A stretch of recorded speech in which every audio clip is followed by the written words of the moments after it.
Plus, President Trump getting ready to announce his Supreme Court nominee. We're going to take a closer look at the career of the frontrunner. You're watching the KRON 4 Morning News at 9. It is Saturday, September 26th. I'm Marty Gonzalez. And I'm Sogomonian in for Noel Bello. We will have much more on all those stories in just a moment, but let's start with our top story. The summer-like heat wave hitting the Bay Area. Dave Spar is standing by with your forecast. Good morning, Dave. Good morning, Marty and Ella. Thanks so much, Dave. Not to put a damper on your morning, but over in the East Bay, CONTRA Costa County is expecting a somewhat dangerous mix of high temperatures, low humidity, and wind gusts of up to 50 miles per hour. Yeah, it's a trifecta they don't want to deal with. There's a red flag warning going into effect tonight at 9 o'clock because of that. KRON 4's Raina Harvey live in CONTRA Costa County. She has the latest for us. Raina? Thank you so much, Raina. And we are now 38 days away from the presidential election, and the race is heating up. President Trump was at a rally in Atlanta last night, and he appeared to mock news coverage of his refusal to commit to a peaceful transition of power if he loses the November election, and suggested that he was being sarcastic at the time.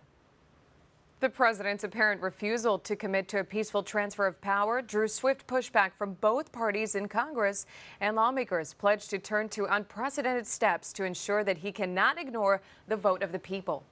Welcome back. Demonstrations continue across the country and right here in the Bay Area. Protesters are demanding justice for Breonna Taylor after a decision on Wednesday not to file charges in her death. In Oakland, more than 100 people were protesting last night, and this is video from the Citizen app. You can see some of the protesters taking those orange barriers and moving them out of the way. You can also see police officers walking down the street in riot gear. This was a scene near 14th Street of a third consecutive night of rallies. Back to local news now. This is what went up Friday across the street from the Vallejo Police Department. It's a billboard that says justice for Sean Monterrosa. He's a young man that was shot and killed by a Vallejo police officer while crouching in front of a Walgreens in June. Police body camera video shows that the officer fired through the windshield of an unmarked police cruiser. In that piece of evidence, the windshield was actually destroyed. So far, no charges have been filed and no arrests have been made, but Monterrosa's family has filed a civil suit against the city of Vallejo. Thanks, Dave. And if you need a place to cool off, one of the largest movie theater companies in the Bay Area is reopening indoors. Cinemark was forced to shutter for months because of the coronavirus pandemic, if you remember. And on Friday, they invited guests back to some of their locations with several changes. KRON's Dan Thorne shows us what's different at one theater in San Rafael. Marty, more than 7 million confirmed cases of COVID-19 have been reported across the country, and more than 203,000 people have died from the virus. Those numbers are expected to continue to rise in the weeks ahead. The CDC is now projecting that up to 24,000 more Americans could die between now and October 17th, so that would raise the U.S. death toll to past 226,000. Those models do make various assumptions about the levels of physical distancing, which may not reflect recent changes in behavior. And here's where things stand locally. The total number of COVID cases in the Bay Area has now surpassed 100,000, with nearly 1,500 deaths. Across the state of California, there have been 794,000 confirmed cases of COVID-19, and more than 15,000 people have died. Mail-in election ballots will start circulating soon. Elections officials began mailing them out this week over in Contra Costa County, and it's important to make sure that you're registered to vote. So you can check by visiting the county elections website and simply enter your information. The voter registration deadline is October 19th. That's 15 days prior to Election Day. And the last day to request a vote by mail ballot is October 27th.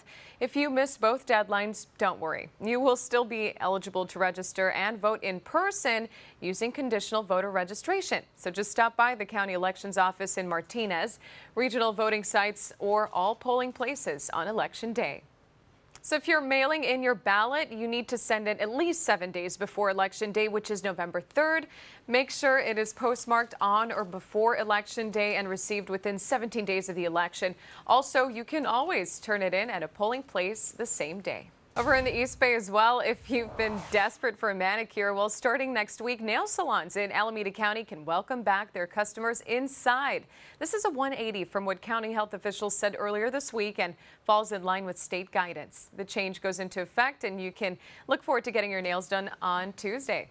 All right, so we're about to wrap up this newscast, but our coverage continues all day long on our free streaming news service, KRON On. We're going to be tracking the risk of wildfires in the Bay Area this weekend as some counties are hours away from a red flag warning going into effect. Plus, President Trump says he's going to name a nominee today to fill the Supreme Court vacancy left behind by the death of Justice Ruth Bader Ginsburg. So make sure that you download the KRON app to stream. It's available on the App Store for free. Well, hopefully, Ella, we'll be able to get out there and join a lot of other people looking up at the sky to look at a nice, clear view of the moon, and hopefully the weather's good, too. Yeah, and I was going to say, considering everything that's going on, they're probably going to be looking up there wishing they were up there. Yeah. All right, well, check this Good out. point. Speaking of up there, an 80-year-old Alabama woman is gaining a national attention after she jumped out of a plane. Her name is Sue Westerfield, and her family bought her that skydiving trip for her birthday, if you can imagine. And she fulfilled a wish, actually, that she's had since she used to spend Sunday afternoons watching planes take off from an airport near her home. Finally up there herself, Sue says that she's blessed to have a family that helps her live out her dream. At that age, still a zest for life. What an inspiration.